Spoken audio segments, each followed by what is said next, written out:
Yes. Another update about 65 Square today. I am Jason. I'm with Defend. We are a nonprofit looking to reduce risks for children and vulnerable people online.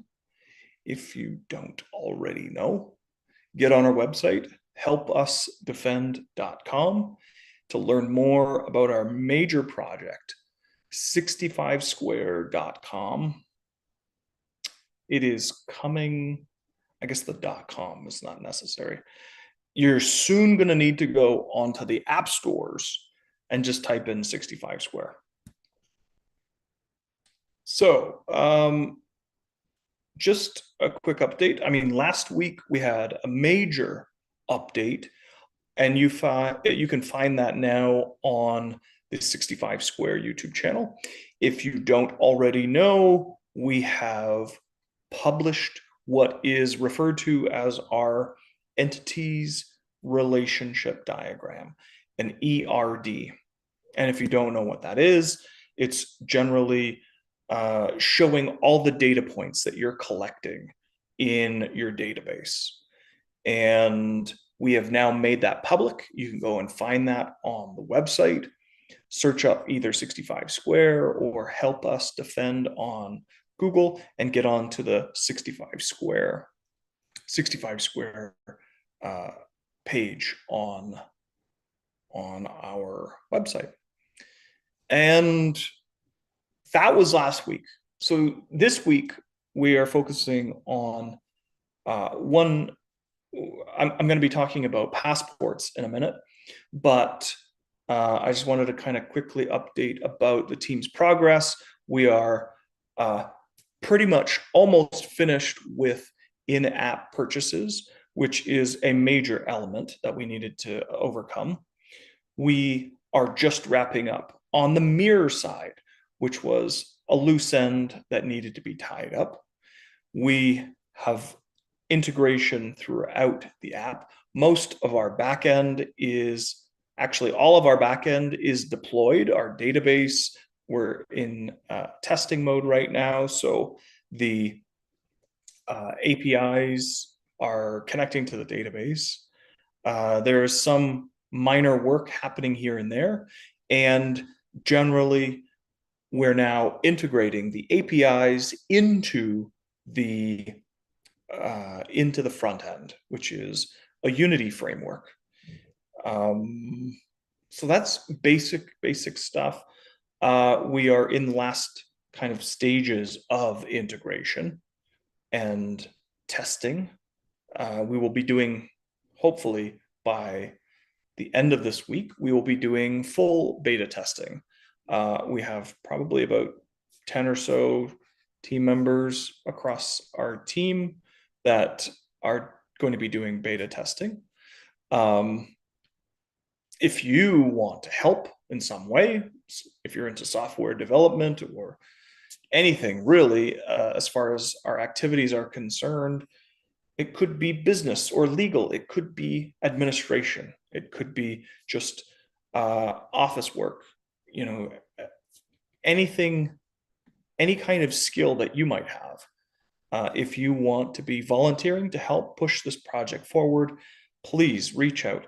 Go on our website, HelpUsDefend.com, or email our HR team, hr@helpusdefend.com. So that is a very brief update, and I get a lot of questions about passports and how it is that we're going to be managing them inside the system. And just to clear up a misnomer, we are not taking a photo of someone's passport and storing that in our database. On the website, you can see right now the ERD diagram, which shows you exactly what's in this table. And in the table, I'm just loading it now. Should have probably already had it loaded. In the table,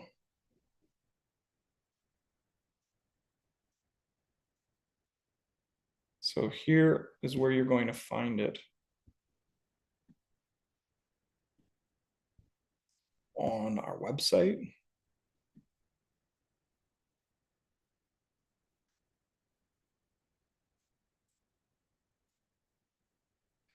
So on the Help Us Defend page, helpusdefend.com, you're going to see the 65 square page, and that's what I've clicked on, the 65 square project here. But you can find this also under the dating square page. And if you scroll down, there's going to be a section about privacy, and then there's a section about data.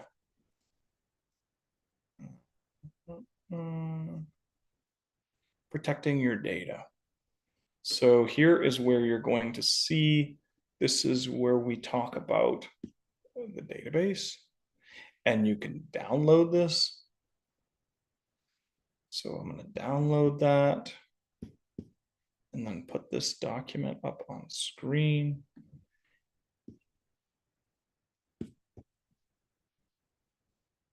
So you can be doing this right now, or obviously you can follow along. When we are collecting someone's passport, these are the data points that we are collecting. Somebody's first name, last name, birthday, nationality, gender, the passport number, and the passport photo reference. This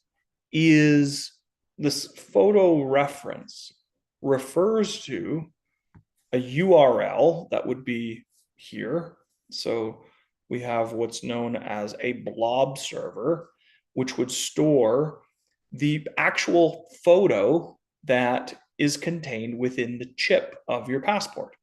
And this would be the face photo from your passport. It is digitally stored inside the chip, and we have extracted that with the NFC portion of your phone. So when someone signs up, they scan the chip. They scan the chip in the passport up against the NFC portion of that person's phone. And that is how we extract data. We first need to take a look at the signing page of someone's passport. And I'll show you that. I'm going through the flow right now. This is inside the app. So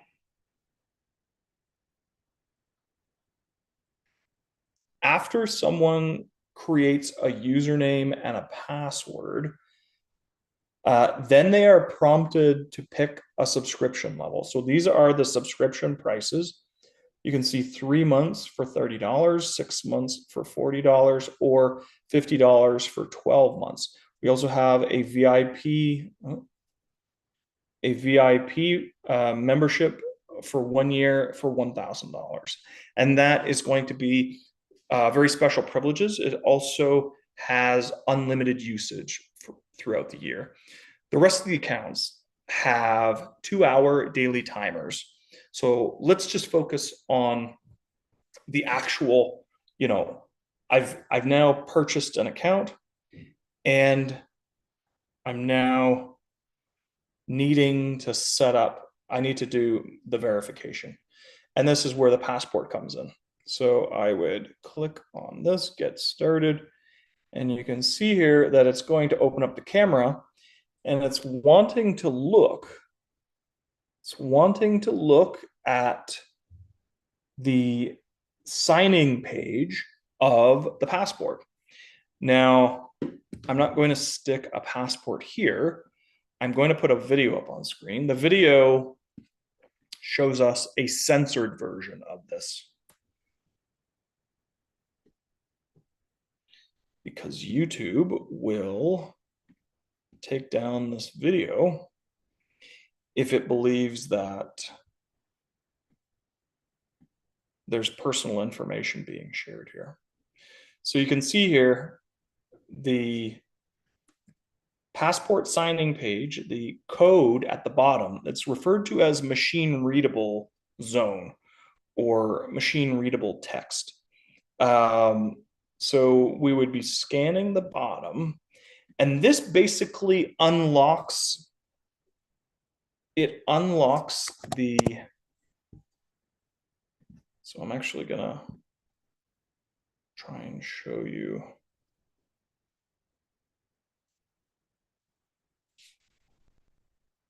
All right, so here is what you're not seeing on screen.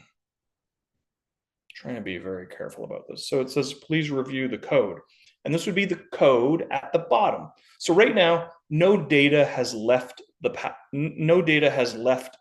phone. We've basically just scanned. We haven't even taken a picture, but we've scanned the text and we've extracted the text and separated the text from the background. And now the code is being presented to you.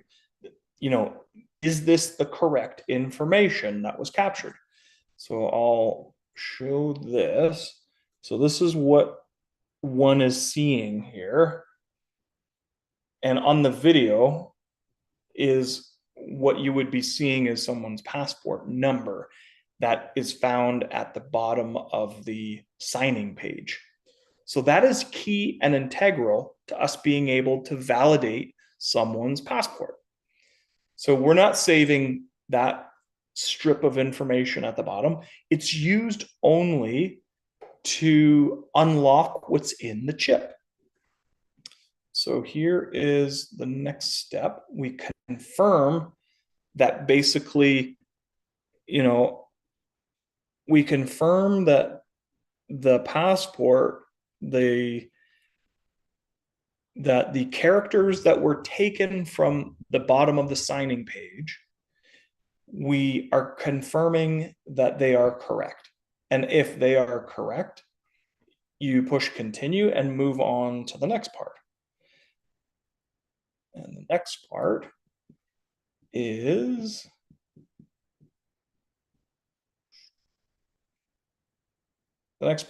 looking for the NFC to be scanned. And then once it scans, then we now can extract someone's name, date of birth, their passport, the passport photo, the actual face image that is stored in the chip in someone's passport, their passport number. All of these are necessary to properly verify someone. So this is a very complex process. I'm simplifying it, but there's no data that has left the phone now until we get to that extraction part and we have just their name, photo, gender, passport number. All of those data points that I just mentioned that are seen in the ERD document that you can see on the Defend website. Those are the only pieces of data that are coming from the passport. We are not, and I repeat, we are not taking a picture and saving a picture of someone's passport. That is what you have to do when you go on Twitter. You have to take a picture of a piece of ID and send it to Elon Musk. And if you feel comfortable enough doing that, and a lot of people have, if you feel comfortable enough doing that, great. Albeit I am never going to send a picture of my passport to Elon Musk because his whole thing is all about profit. But us as a nonprofit, we're not looking to harvest people's data so we can sell to advertisers. But that's what they do. That's what traditional social media is based on. It is based on selling your data. And if that's what you're comfortable with, fine. But this is not what we're doing. We are trying to respect people's privacy as much as possible. So keep this in mind if you're considering looking into 65square, or better, our first application on the app stores, which is going to be Dating Square. Actually, that's not true. Our first couple applications are on the app stores right now. Our age and gender scanning, and that basically shows you the facial analysis system. And then it basically takes a picture and guesses your age and gender based on the photo. Now, that is not a very accurate AI model, but it runs only on device. That AI model works for people ages 25 to 40, approximately, because we didn't train that on a very big data set. And everybody, the whole hype in AI is all about generative AI. We have none of that inside our system. We are not relying on this kind of technology for that purpose. We're using this to make people safer on the internet, and that's really our mission. So if you want to help protect children and vulnerable people online, I invite you to get onto our website, HelpUsDefend.com, or Google 65square or Dating Square, and learn more about our products and offerings. Again, our Dating Square system is going to be the first major offering on the app stores, and that's going to be in the next couple of weeks. So stay tuned for more. We'll have another update next week, and thanks for watching. We'll see you next time.